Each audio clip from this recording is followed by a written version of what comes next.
Hello students, आज अपन RBSC chapter number 8 AOD के important questions करते हैं। सबसे पहला क्वेश्चन अपन को दे रखा है कि वह अंतराल ज्ञात करो जिसमें f of x equals to this वर्धमान या हास्यमान है। अब देखो, सबसे पहले वर्धमान और हास्यमान के लिए, वर्धमान के लिए तो क्या होना चाहिए, f dash x greater than zero, और हास्यमान के लिए क्या होना चाहिए, f dash x less than zero. तो सबसे पहले अपन अपना फंक्शन लिख लेते हैं। F of x equals to कितना दे रखा है, 2x³ minus 3x² minus 36x+7। ठीक है, इसका डिफ्रेंशिएशन करो एक बार, तो कितना आ गया, f dash x equals to 6x² minus 6x minus का 36। यानी मैं इसको ऐसे लिख सकता हूँ कि एफ डैश एक्स जो है वो किसके इक्वल होगा, 6 कॉमन ले लो, तो यह हो गया अपना x² minus x minus 6। Done. इसके फैक्टर भी कर लो, तो f dash x equals to कितना आ गया, 6x माइनस 3x+2। ठीक है, अब देखो वर्धमान होने के लिए तो क्या होना चाहिए, सबसे पहले अपन क्रिटिकल पॉइंट निकाल लेते हैं। एक बार इसको यहीं रहने दो, इसके क्रांतिक बिंदु निकाल लेते हैं। तो x माइनस 3 बराबर 0 एंड x+2 इक्वल्स टू 0। तो यहाँ से x का मान कितना मिला, 3, और यहाँ से कितना मिलेगा, -2। ये क्लियर हो गया। अब देखो वह अंतराल निकालना जिसमें फलन क्या है, वर्धमान। वर्धमान के लिए, इसके लिए तो क्या होता है, F dash x greater then 0 होता है, और हास्यमान के लिए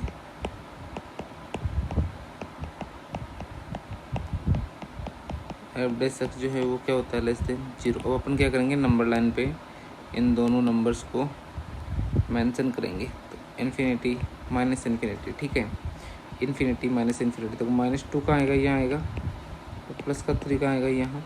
अब देखो कि यहाँ से देखो वर्धमान के लिए क्या कंडीशन होती है, F dash x greater then 0 होता है, और हास्यमान के लिए F dash x less then क्या होता है, 0। यानी कौन सी रेंज में तो f dash x greater then 0 होगा, वो तो वर्धमान की रेंज आएगी, और जो कौन सी रेंज में एफ डैश एक्स क्या होगा, लेस देन 0। अब देखो अगर मैं एक्स का मान 3 से बड़ा लेता हूँ इस साइड, तो 3 से बड़ा ले लीजिए, 4 यहाँ रखो, एफ डैश एक्स में 4 रखो एक्स की जगह, तो एफ डैश एक्स के सारा ग्रेटर देन 0, इसका मतलब यहाँ साइन कौन सा आएगा, प्लस का। -2 और 3 के बीच में कोई भी नंबर उठा के यहाँ रखो। तो देखो जैसे मान लो रख लिया अपन ने 0 रख लिया, 0 रखते ही एफ डैश एक्स क्या है, नेगेटिव, तो यहाँ माइनस का साइन आएगा। माइनस इन्फिनिटी से -2 के बीच में कुछ भी रख दो यहाँ पे उठा के एफ डैश एक्स में, तो यहाँ जो है वो कैसा आएगा, प्लस का साइन। ठीक है, अब देखना F dash x greater then positive, तो इधर आ रहा है, इधर भी कैसा आ रहा है, पॉजिटिव आ रहा है, और ये जो बच गया बीच में ये वाला रीजन कैसा है, नेगेटिव। तो अपन ऐसा कर सकते हैं कि x बिलोंग्स टू -इन्फिनिटी से -2, ठीक है, यूनियन 3 से इन्फिनिटी में एफ डैश एक्स क्या होगा, ग्रेटर देन 0 होगा। ठीक है, और x बिलोंग्स टू -2 to 3 में एफ डैश एक्स जो है वो क्या होगा, लेस देन 0 होगा। ठीक है, तो इस अंतराल में तो अपना फलन कैसा होगा, वर्धमान होगा, और इस अंतराल में फलन कैसा होगा, हास्यमान। क्लियर हो गया। ठीक है, तो अपन को लास्ट में यहाँ क्या लिखना है, x बिलोंग्स टू -इन्फिनिटी से -2 यूनियन 3 से इन्फिनिटी, इस रेंज में तो अपना फलन जो होगा वो एफ ऑफ एक्स होगा, वर्धमान, और x बिलोंग्स टू -2 से 3, इसमें एफ ऑफ एक्स जो होगा वो कैसा होगा, हास्यमान। ये यहाँ पर लास्ट में लिखना है, और ये अपना सॉल्यूशन हो गया। नेक्स्ट क्वेश्चन पे चलते हैं। नेक्स्ट क्वेश्चन अपना है कि वक्र y कोस 2x² माइनस का 2x+7 दे रखा अपन को, किस स्पर्शरेखा का समीकरण अपन को निकालना है ना, जो किसके पैरेलल दे रखी है, वो दे रखा अपन को 2x minus y plus 9 equals to 0 के पैरेलल है।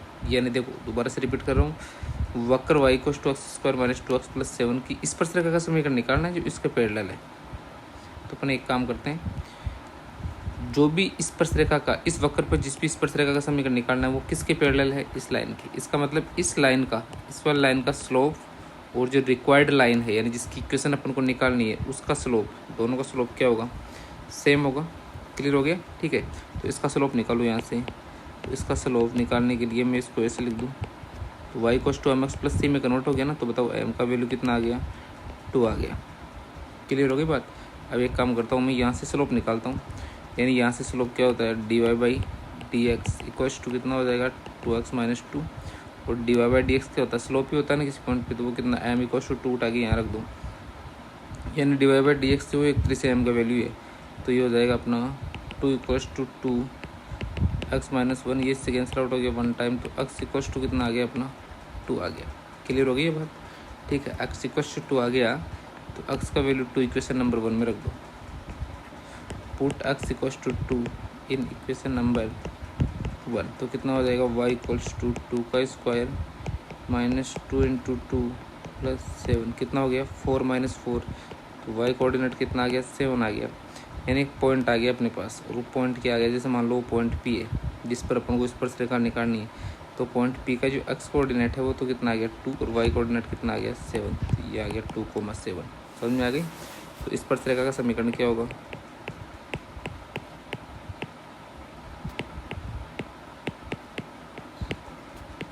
स्पर्शरेखा का समीकरण क्या होगा, पॉइंट दे रखा है और स्लोप अपने पास आ ही गया था पहले, तो y minus y one equals to m x minus x one, तो y minus y one equals to m कितना है 2, एक्स माइनस एक्स वन कितना है 2 है। क्लियर हो गया?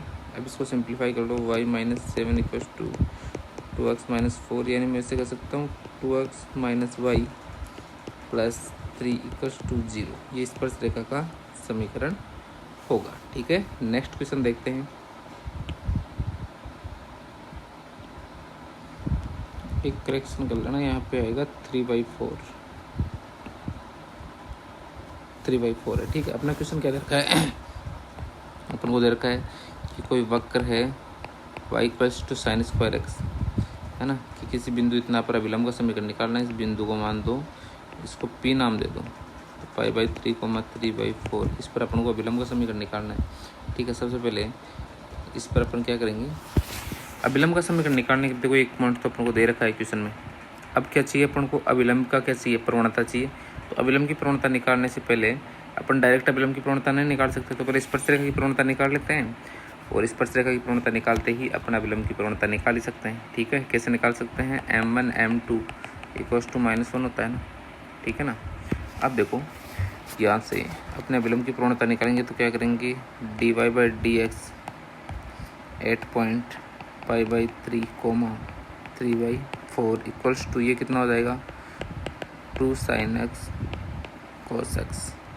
तो मैं ऐसा कह दूं कि dy/dx का जो मान है वो कौन से पॉइंट पे देखना है अपन को, π/3 और 3/4 पे। तो यहाँ देखो मैं यहाँ लिख दूँ 2 sin π/3 cos π/3, तो कितना हो गया dy/dx 8π/3, 3/4 equals to 2 into sine π/3 का मान कितना होता है √3/2, और cos π/3 कितना होता है 1/2, 2 से गया 2। तो यहाँ से अपना जो dy/dx जो है पॉइंट π/3, 3/4 पे कितना आ गया, ये आ गया √3/2। अब अपन को मालूम है कि अभिलंब की प्रवणता, ये जो प्रवणता है, ये जो चीज़ है वो क्या है, स्पर्शरेखा की प्रवणता है। किसकी प्रवणता है, इस पर अभिलंब की प्रवणता, ये क्या होती है -1 स्पर्शरेखा की प्रवणता √3/2। अभिलंब की प्रवणता को बोलते हैं अपन m ऑफ नॉर्मल। ये कितना आ जाएगा, ये आ जाएगा -2/√3, ये अभिलंब की प्रवणता आ गई। अब अपन को क्या चाहिए, अभिलंब का समीकरण तो चाहिए। अभिलंब का समीकरण चाहिए तो बताओ अभिलंब का समीकरण क्या होगा,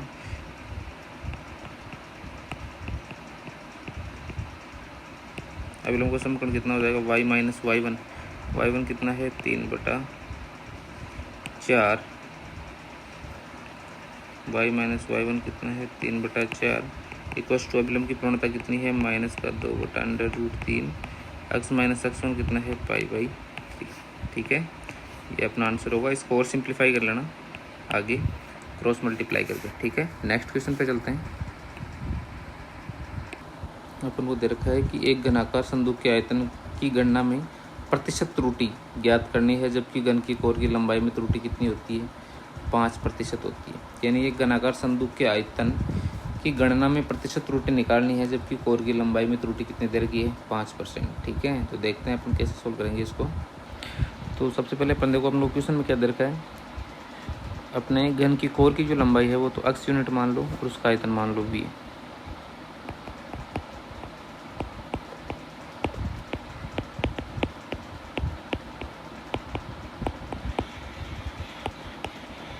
तो अपन को तो क्वेश्चन में दे के रखा है कि 5% जो दे रखा है वो किसका वैल्यू है, घन की कोर की लंबाई में त्रुटि है। तो लंबाई में त्रुटि क्या होगी, डेल एक्स अपॉन, घन की कोर की लंबाई कितनी मानी है, एक्स ही मानी है ना, तो त्रुटि डेल एक्स मान लेते हैं। तो डेल एक्स अपॉन एक्स प्रतिशत त्रुटि बोला है, तो यहाँ 100 इक्वल्स टू क्या दे रखा है अपन को 5। ये वाली चीज़ अपन को क्वेश्चन में दे रखी है और अपन से कैलकुलेशन किसका करवा रहे हैं कि डेल वी अपॉन वी जो है इसका वैल्यू इंटू 100, इसका वैल्यू क्या होगा, प्रतिशत त्रुटि पूछा है ना। आयतन की गणना में प्रतिशत का मतलब 100 से मल्टीप्लाई भी करना है, ध्यान रखना। अब देखो सबसे पहली चीज़, घन का आयतन कितना होता है एक्स क्यूब, अपन को इसका वैल्यू पूछ रहा है इस वाली चीज़ का, तो इसका आंसर कब आएगा कि डेल वी अपॉन वी की वैल्यू है। तो देखो वी कोस टू ये होता है d v upon d x, अवकलन कर दो इसका तो कितना हो जाएगा 3x²। क्लियर। अब देखो अपन को डेल वी अपॉन वी चाहिए, तो वी का वैल्यू तो अपन को मालूम है कितना है, इस क्वेश्चन में एक्स क्यूब है, लेकिन डेल वी चाहिए। तो बताओ डेल वी का जो वैल्यू होता है वो क्या होता है, d v by D x into delta x, ऐसे अपन लिख सकते हैं ना डेल वी को। क्लियर। अब देखो डी वाई डी एक्स का वैल्यू कितना है 3x², तो यहाँ रख दो 3x² हो गया, यहाँ हो गया अपना डेल्टा एक्स और इधर कितना हो गया डेल वी, दोनों तरफ एक्स क्यूब से डिवाइड कर दो ना, एक्स क्यूब से क्या बोलेंगे अपन, वी चाहिए ना नीचे, तो वी से डिवाइड करो दोनों तरफ, तो यहाँ हो जाएगा अपना del v upon v equals to 3x² upon v, 3x² upon v into delta x. ठीक है, इसको तो ऐसे कैसे रहने दो डेल वी अपॉन वी, ऐसे कैसे क्यों रहने दे रहे हैं, क्योंकि अपन को देखो यहाँ डेल वी अपॉन वी का वैल्यू चाहिए, इसलिए इक्वल्स टू 3x² अपॉन यहाँ वी की जगह वैल्यू रख दो, तो वी का वैल्यू कितना है एक्स क्यूब और ये हो गया डेल्टा एक्स, तो x² से क्यूब गया तो कितना बच गया del v upon v equals to 3 upon x into delta x. अब यहाँ से देखो दोनों तरफ 100 से मल्टीप्लाई भी कर दो, इधर भी किससे मल्टीप्लाई कर दिया 100 से और इधर भी किससे कर दिया 100 से। अब देखो ऊपर अपन को यहाँ पर क्या दे रखा है del x upon x into 100 का वैल्यू कितना है 5। तो देखो del x upon x into 100 इसका पूरे का वैल्यू कितना होगा 5 होगा, तो यहाँ कितना हो जाएगा अपना del v upon v into 100, तो यहाँ कितना हो गया 3 इंटू 5, तो कितना आएगा प्रतिशत त्रुटि कितनी परसेंट आ गई अपनी 15%, ये आंसर होगा। क्लियर। नेक्स्ट क्वेश्चन पे चलते हैं।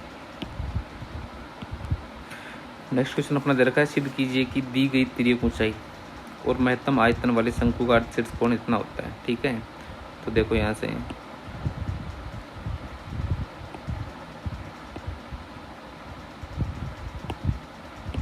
अपन को एक शंकु बनाना है,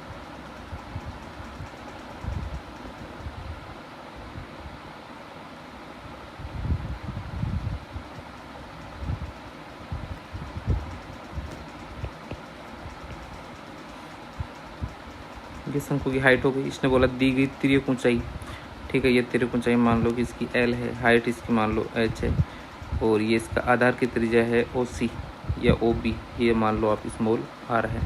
ठीक है, अपन को क्या करना है इसके आयतन को महत्तम करना है, तो इसका अर्धशीर्ष कोण, ये देखो ये पूरा शीर्ष कोण है, तो ये अर्धशीर्ष कोण है जिसका मान लो थीटा है। तो अपन को प्रूव करना है इस क्वेश्चन में कि थीटा का जो वैल्यू होगा वो कितना होगा 10⁻√2। क्लियर। ठीक है, और आयतन क्या होना चाहिए इसका महत्तम होना चाहिए। ठीक है, अब देखो सबसे पहले अपन देखते हैं कि शंकु का आयतन कितना होगा 1/3 पाई r² h। क्लियर। अब देखो त्रिभुज AOC में, इस त्रिभुज AOC में आप r का वैल्यू निकालो स्मॉल r का, तो देखो स्मॉल r का वैल्यू क्या होगा बताओ, यहाँ से कितना होगा साइन थीटा कितना होगा, यहाँ देख लेते हैं अपन साइन थीटा कितना होगा लंब अपॉन कर्ण होगा, तो लंब कितना है r और कर्ण कितना है l, तो r इक्वल्स टू कितना हो गया l साइन थीटा हो गया। ठीक है, और इसके अलावा किसका चाहिए h का भी चाहिए, तो बताओ h का निकालने के लिए कोस थीटा निकाल लेते हैं। कोस थीटा कितना होगा l a, आधार कितना है और कर्ण कितना है l, तो h इक्वल्स टू कितना हो गया l कोस थीटा। ठीक है, तो यहाँ से मैं ऐसा लिख सकता हूँ कि v equals to 1/3 pi, r का वैल्यू यहाँ से देखो कितना आया, l साइन थीटा, तो r स्क्वायर तो कितना हो जाएगा, l square sine square theta. Clear. h का वैल्यू यहाँ से देखो l कोस थीटा, तो यहाँ पर रख दो अपना l कोस थीटा। तो बताओ v कितना आया, 1/3 pi l cube sign square theta, और यहाँ कितना आ गया, कोस थीटा। क्लियर। अब देखो आयतन को महत्तम करना है तो क्या करना है, एक बार अवकलन करना है, 0 को इक्वल करना है, और वहाँ से अपन को साइन थीटा या कोस थीटा का वैल्यू मिलेगा, फिर दोबारा अवकलन करके क्या करना है, 0 करना है।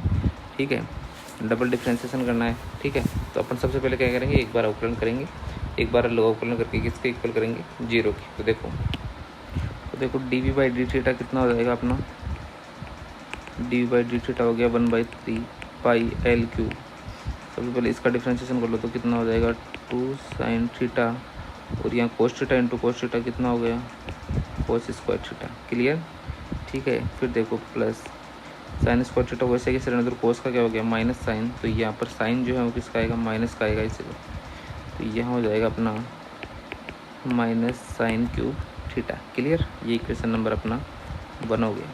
अब देखो दोबारा अवकलन करो इसका, तो कितना हो जाएगा, d² d theta square 1/3 pi l cube. ठीक है, इसका अवकलन करो, पहले इसका कर लो साइन थीटा का, तो 2 इसका कितना हो गया, कोस थीटा, और यहाँ कितना है आगे अपने कोस स्क्वायर थीटा, तो मैं इसको ऐसा लिख दूँ 2 कोस क्यूब थीटा। क्लियर। अब आगे देखो यहाँ पर जो है इसका अवकलन करो तो कितना हो जाएगा, 2 कोस माइनस ऑफ साइन, तो यहाँ हो जाएगा -4 sine square theta cos theta. Clear. और यहाँ कितना हो जाएगा, -3 sine square theta cos theta. ठीक है, उसको और सही तरीके से कैलकुलेट करके ऐसे लिख सकते हैं, d² theta square equals to 1/3 pi l cube 2 cos cube theta -4 sine square theta cos theta, और -3 sine square theta cos theta, कितना हो जाएगा, -7 sine square theta cos theta. Clear. अब देखो यहाँ से कॉमन कितना आ रहा है, कॉमन भी ले लो एक बार, तो यहाँ कितना हो जाएगा, चलो बाद में लेंगे, इसको इक्वेशन नंबर 2 नाम दे दो। ठीक है, अब यहाँ पे आ जाओ इक्वेशन नंबर 1 पे वापस से, बाई इक्वेशन नंबर 1। देखो आयतन को महत्तम करना है तो यहाँ से अपन को साइन और कोस की वैल्यू निकालनी होगी। वो कैसे निकालते हैं, dv/d थीटा को किसके इक्वल करते हैं, 0 के इक्वल, तो इसको 0 को इक्वल करते कितना हो जाएगा अपना, ये हो गया 1/3 pi l cube 2 sine theta cos square theta minus sine cube theta equals to 0। ये पूरी टर्म किस में चली गई, 0 में। अब देखो मैं यहाँ से ऐसा लिख दूँ, साइन थीटा कॉमन ले लो, और यहाँ कितना बच गया, 2 कोस स्क्वायर थीटा, और यहाँ बच गया sine square theta equals to 0। जो इस ब्रैकेट के अंदर है पूरे को साइन में कन्वर्ट कर दो, तो क्योंकि बाहर साइन है तो इस पूरे को भी अपने साइन में यहाँ कन्वर्ट कर दो, तो ये हो जाएगा अपना sine theta 2 1 minus sine square theta minus का sine square theta equals to 0। तो यहाँ जो है वो अपने हो गया sine theta,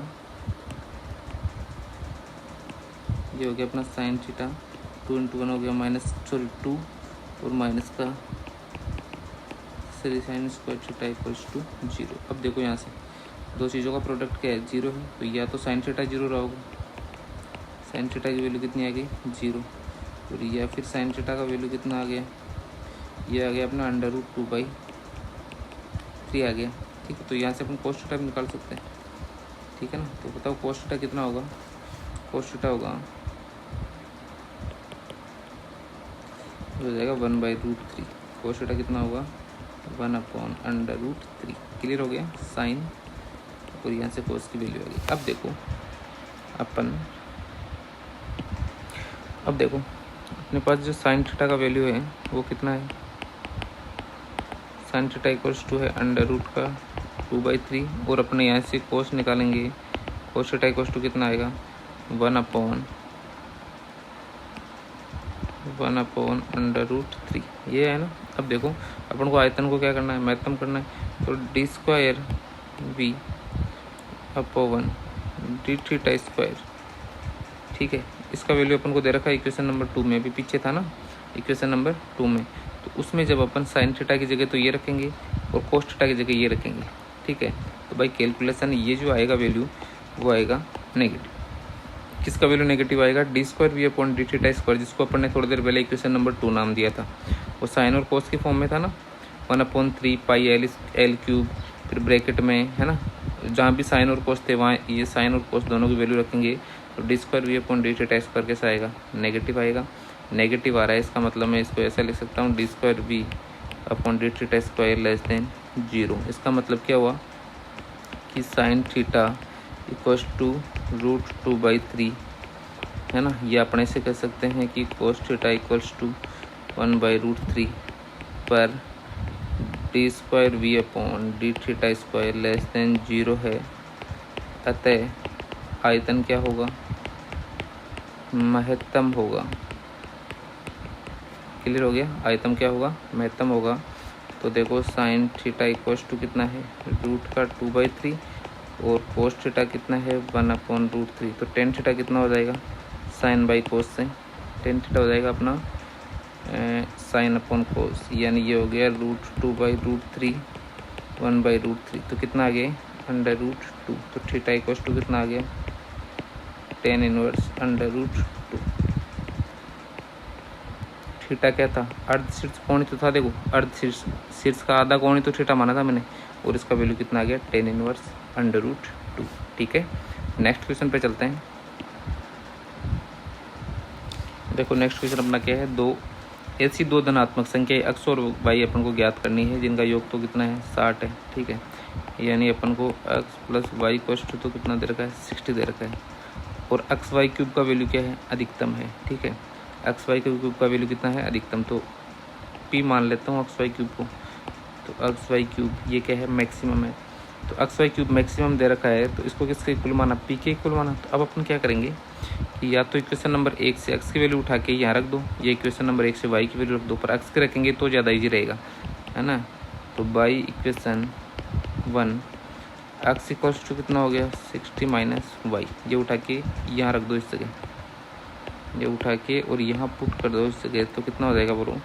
p equals to 60 minus y into y cube. तो p equals to 60 y cube minus y की पावर 4, ठीक है। एक्स वाई क्यूब अधिकतम है, एक्स वाई क्यूब को किसके इक्वल माना? पी के, यानी पी अधिकतम है। तो पी अधिकतम है तो अपन क्या करेंगे? D P by D Y calculate करेंगे। D P by D Y कितना हो गया? 180 Y square minus 4 Y cube minus का 4 वाई क्यूब। अब अपन को क्या करना है? D square P upon D Y square भी कैलकुलेट करना है। तो यहाँ कितना हो जाएगा? 360 y minus 12 y square. Clear? अब देखो यहाँ से उसके बाद अपन क्या करते हैं? D p y d y को 0 के इक्वल करेंगे ना क्रिटिकल पॉइंट निकालने के लिए। तो यहाँ कितना हो जाएगा बताओ? 180, यहाँ कर देता हूँ मैं इसे 180 Y square minus 4 Y cube equal to 0। तो 4 वाई स्क्वायर कॉमन ले लो, तो यहाँ से ये बच गया। तो यहाँ से y की दो वैल्यूज आई, देखो y इक्वल्स टू एक तो कितना आया? 0 आया। तो 0 तो अपन को एक्सेप्ट करना ही नहीं है। और y इक्वल्स टू कितना आया? 45। 0 एक्सेप्ट क्यों नहीं करना है? क्योंकि x और y दोनों क्या होने चाहिए? धनात्मक होने चाहिए, जबकि 0 क्या नहीं है? धनात्मक नहीं है, ठीक है ना। अब देखो जहाँ से अपन D square P upon D Y square, D square P upon D Y square 8y equals to 45 पर इसका वैल्यू कैलकुलेट करेंगे। तो इसका वैल्यू आएगा नेगेटिव। कैसा आएगा इसका वैल्यू? नेगेटिव। या y की जगह 45 पर 4 कैलकुलेट करेंगे तो नेगेटिव आएगा। इसका मतलब क्या हुआ कि p अधिकतम होगा। p किसको माना था? एक्स वाई क्यूब को, यानी मैं ऐसा लिख सकता हूँ कि एक्स वाई क्यूब अधिकतम होगा। कब होगा अधिकतम? जब y इक्वल्स टू कितना है? 45। तो y इक्वल्स टू 45 पे अधिकतम हो रहा है और अपन को अधिकतम ही करना था। अब इक्वेशन नंबर 1 ऊपर y की जगह 45 रखते ही x इक्वल्स टू कितना आ जाएगा? 15। तो वो धनात्मक संख्या क्या क्या होगी? x बराबर 15 और y बराबर 45, ठीक है। नेक्स्ट क्वेश्चन पे चलते हैं। अपन को इसका सन्निकट मान निकालना है। किसका सन्निकट मान निकालना है? 32.15 की घात 1 बटा 5 का। ठीक है, सबसे पहला काम अपन को करना है कि इसको इसकी जगह एक्स पुट कर दो और इस पूरे को किसके इक्वल मान लो, लेट वाई इक्वल्स टू ये, क्योंकि इसका सन्निकट मान निकालना है तो इसको किसके इक्वल मान लिया मैंने, वाई के इक्वल। क्लियर, तो यानी अपन क्या करेंगे, वाई इक्वल्स टू और इसकी जगह क्या पुट करूँगा मैं, एक्स। फाइनली बात ये है कि अपन को करना क्या है, जिस भी चीज़ का सन्निकट मान निकालना है उसको किसके इक्वल मानेंगे, वाई के इक्वल। किसके इक्वल मानेंगे, वाई के इक्वल, वाई इक्वल्स टू और इसके अंदर जिस भी चीज़ का सन्निकट मान निकालना है उसको मान लो एक्स। एक्स की पावर में आ गया 1/5। ठीक है, वाई में स्मॉल चेंज डेल्टा वाई और एक्स में स्मॉल चेंज डेल्टा एक्स, इसकी पावर कितना आ गया, 1/5। क्लियर हो गया। अब देखो इसके दो टुकड़े करने हैं अपन को, तो एक तो हो गया 32 और एक इसको ऐसे लिख सकता हूँ, इस पूरे को ऐसे लिख सकता हूँ 1/5। तो देखो एक्स तो क्या है, बड़ा है, और डेल्टा एक्स क्या है, बहुत स्मॉल नंबर है, तो स्मॉल वाला कौन सा है ये, तो ये जो वैल्यू है वो तो डेल्टा एक्स की है और ये वैल्यू है वो किसकी है, एक्स की है। तो अपने पास दो चीज़ें और क्लियर हो गई, क्या क्या हो गई, इसको इक्वेशन नंबर 1 बोल दो, इसको इक्वेशन नंबर 2। अपने पास एक्स का वैल्यू तो कितना है 32 और डेल्टा एक्स का वैल्यू कितना है 0.15। इक्वेशन नंबर 1 का क्या कर दो, अवकलन कर दो, तो अवकलन करते dy by D x equal to कितना आएगा 1/5, कितना आएगा 1/5 into 1/1 x raise to power कितना आएगा 4/5। क्लियर हो गया। ठीक है, अब देखो अपन को ये भी मालूम है कि डेल्टा वाई जो होता है उसको क्या लिख सकता हूँ मैं, d Y by D x into delta x लिख सकते हैं, सॉरी डेल्टा वाई, हाँ ठीक है कोई दिक्कत नहीं है। ठीक है, तो बताओ डेल्टा वाई कितना हो गया, d Y by D x का वैल्यू कितना है, यही है ना, यहाँ पर एक्स का वैल्यू रखो, तो एक्स का वैल्यू रखते ही D Y by D X कितना हो जाएगा 1/5 इंटू 1/1 2 रेज टू पावर 5 लिख दूँगे। एक्स का वैल्यू 32 है ना, तो 32 को क्या लिख सकते हैं 2 की पावर 5 और यहाँ हो जाएगा 4/5। 5 से 5 गया तो 1/2 की पावर 4 बच गया, 2 की पावर 4 का मतलब हो गया 16/5, यानी फाइनली ये बच गया 1/80 आ गया इसका वैल्यू। इसका वैल्यू आया d Y by D x का, तो यहाँ रख दो 1/80 इंटू डेल्टा एक्स का वैल्यू कितना है, देखो यहाँ पर डेल्टा एक्स है 0.15, ठीक है, डेल्टा वाई इक्वल्स टू आ गया 1/15/180 यानी delta y equals to, calculation करो इसका, तो ये कितना आएगा 0.00187। क्लियर हो गया। ठीक है, अब इक्वेशन नंबर 2 में सारी वैल्यूज रख दो, बाई इक्वेशन नंबर 2। ठीक है, कितना हो जाएगा इक्वेशन नंबर 2 से, ये देखो y प्लस डेल्टा वाई, इस जगह डेल्टा वाई का वैल्यू कितना मिल गया वाई का वैल्यू भी है ना अपने पास, देखो वाई का वैल्यू कितना है, ये रहा, इस जगह से वाई निकलेगा, इस जगह से कैसे निकलेगा, एक्स की जगह कितना रखूँगा मैं, एक्स का वैल्यू कितना है 32 यहाँ रखो एक्स की जगह, तो बताओ यहाँ से वाई कोस टू कितना आ गया 32 को 2 की पावर 5 लिख दूँ और ये आ गया 1/5 आ गया ना यहाँ से। तो बताओ वाई कोस टू कितना आ जाएगा, यहाँ 5 से 5 गया तो कितना आ गया वाई कोस टू 2 बच गया ना, तो वाई का वैल्यू भी यहाँ रख दो, तो वाई का वैल्यू कितना आ गया अपना 2 आ गया और यहाँ बच गया 0.00187 equal to, right hand side पे देखो x plus delta x, x का वैल्यू 32 है, डेल्टा एक्स का वैल्यू कितना है यहाँ से 0.15 है, दोनों को ऐड करके लिखते ही कितना हो जाएगा 32.15 और पूरे की पावर 1/5। क्लियर, तो बताओ 32.15 की पावर 1/5, इन दोनों को ऐड करके लिखो, तो ऐड करेंगे तो कितना आएगा 2.00187। तो 32.15 की पावर 1/5 का सन्निकट मान कितना होगा 2.00187। क्लियर, ठीक है।